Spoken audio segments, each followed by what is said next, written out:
নমস্কার দর্শক বন্ধুরা, রেড স্পোর্টস বাংলার পর্দায় আপনাদের সকলকে আরেকবার স্বাগত। প্রথমত আপনাদের সকলকে হ্যাপি হোলি। এবং আজকে মোহনবাগান ক্যাম্পেও কিন্তু সেই হোলির ফ্লেভারটা কিন্তু পাওয়া গেল একেবারে ট্রেনিং শেষে। আজকে এখন ট্রেনিং শুরুতেই আমরা বিভিন্ন ক্লাবেদের সোশ্যাল মিডিয়াতে আমরা পোস্ট দেখেছি যে প্রত্যেকটা ক্লাবে কিন্তু হোলি সেলিব্রেট করছিল।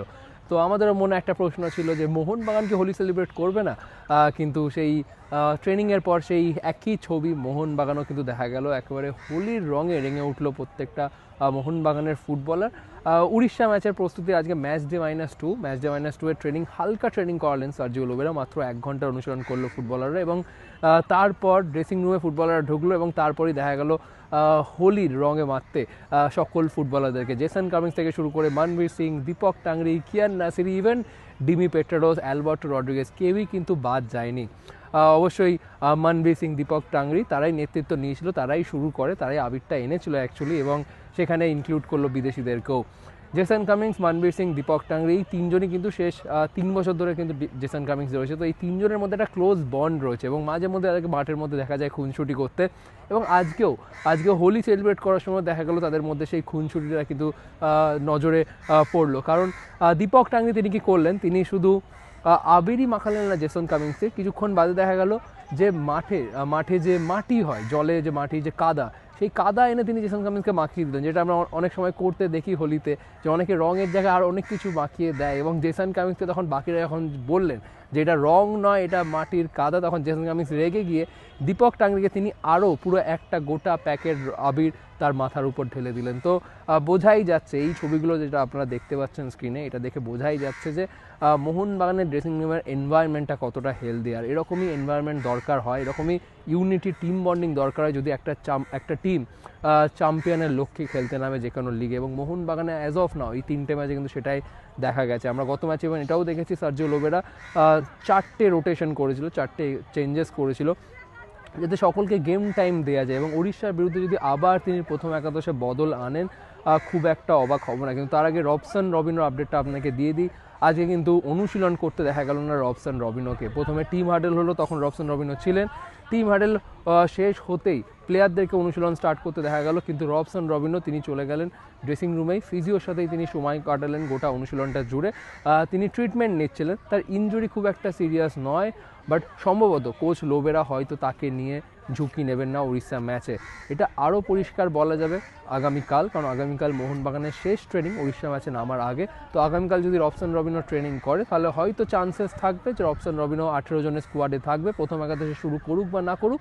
কিন্তু আজকে কিন্তু তিনি দলের সাথে ট্রেনিং করলেন না, এবং যেটা কিন্তু অবশ্যই একটা ধোঁয়াশা রেখেই দিচ্ছে যে উড়িষ্যা ম্যাচে রবসন রবিনো খেলতে পারবে কি খেলতে পারবে না। আমার যদি ওপিনিয়ন জিজ্ঞেস করেন, তাহলে আমি বলবো যে উড়িষ্যা ম্যাচের প্রথম একাদশে আমি দেখছি না অ্যাজ অফ নাও রবসন রবিনোকে। এবং খুব সম্ভবত কোচ লোবেরা তাকে নিয়ে ঝুঁকি নিতে চান না। তিনি স্লো বা স্টেডিলি তিনি রিকভার করুক, তার চোটটা খুব একটা সিরিয়াস নয়, বাট তাকে যদি আমার মনে হয় একটা ম্যাচ আপাতত রেস্ট দিয়ে দেওয়া উচিত। কারণ উড়িষ্যা ম্যাচের পরে মোহনবাগানের যে 4টে ম্যাচ রয়েছে খুবই গুরুত্বপূর্ণ। মোহনবাগানকে খেলতে হবে জামশেদপুরের বিরুদ্ধে, মোহনবাগানকে খেলতে হবে বেঙ্গালুরুর বিরুদ্ধে, মোহনবাগানকে খেলতে হবে মুম্বাইয়ের বিরুদ্ধে, এবং তারপর পাঞ্জাব এফসির বিরুদ্ধে। এই 4টে দলই কিন্তু কম্পিটিটিভ ফুটবল খেলছে এবারের আইএসএলে। সুতরাং সেই 4টে ম্যাচের কথা মাথায় রেখে অ্যাজ আ প্রিকশন লোবেরা হয়তো রবসন রবিনোকে রেস্ট দিতে পারে উড়িষ্যা এফসির বিরুদ্ধে ম্যাচে। রবসন যদি রেস্ট পায়, তাহলে এটা আর আলাদা করে আপনাকে বুঝিয়ে দেওয়ার দরকার নেই। কে চান্স পাবে তার জায়গায়, অবশ্যই লিস্টন কোলাসো। তিনি গত বছর লেফট উইংটাতে তার নিজের করে নিয়েছিলেন। তো রবসন যদি না থাকে, তো অবশ্যই লেফট উইংয়ে লিস্টনকে খেলাতে পারেন সার্জিও লোবেরা, এবং রাইট উইং পজিশনে তো মনবীর সিং তো রয়েছে। এবং সেই ক্ষেত্রে আরেকটা বিদেশি স্লট কিন্তু ফাঁকা থাকবে, এবং সেটা টম আর্লেটকে ডিফেন্সে নিয়ে এসে সেটা কিন্তু পূরণ করতে পারেন লোবেরা। এবছর যাতে অ্যাটাকে 3 বিদেশিকে খেলাতে পারেন লোবেরা, সেই কারণেই কিন্তু টমকে রিজার্ভ বেঞ্চে বসিয়ে মেহতাব সিংকে স্টার্ট করাচ্ছেন অ্যালবার্টো রড্রিগেসের পাশে। তো সেই ক্ষেত্রে যদি রবসনকে যদি না ব্যবহার করেন লোবেরা, সেটাও কিন্তু ইন্টারেস্টিং হবে দেখার যে 4 বিদেশি কে হয়।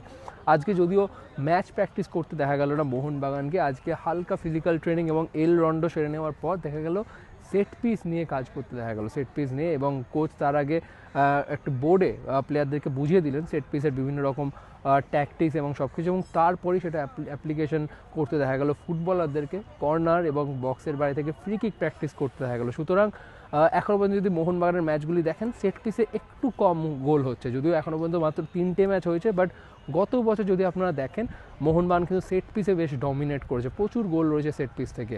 আসলে এই সেট পিসটা কিন্তু একটা বাড়তি অস্ত্র যে কোনো দলের জন্য, যখন এই উড়িষ্যার মতন টিম বা মোহামেডানের মতন টিম যারা সেরকমভাবে প্রস্তুত নয়, কারণ খুব কম শর্ট প্রিসিজন করে এসছে উড়িষ্যা, সেরকম শক্তিশালী দল নয়, তারা কিন্তু সবসময় লো ব্লক বা মিড ব্লক করেই মোহনবাগানের মতন ফর্মিডেবল টিমকে আটকানোর চেষ্টা করে।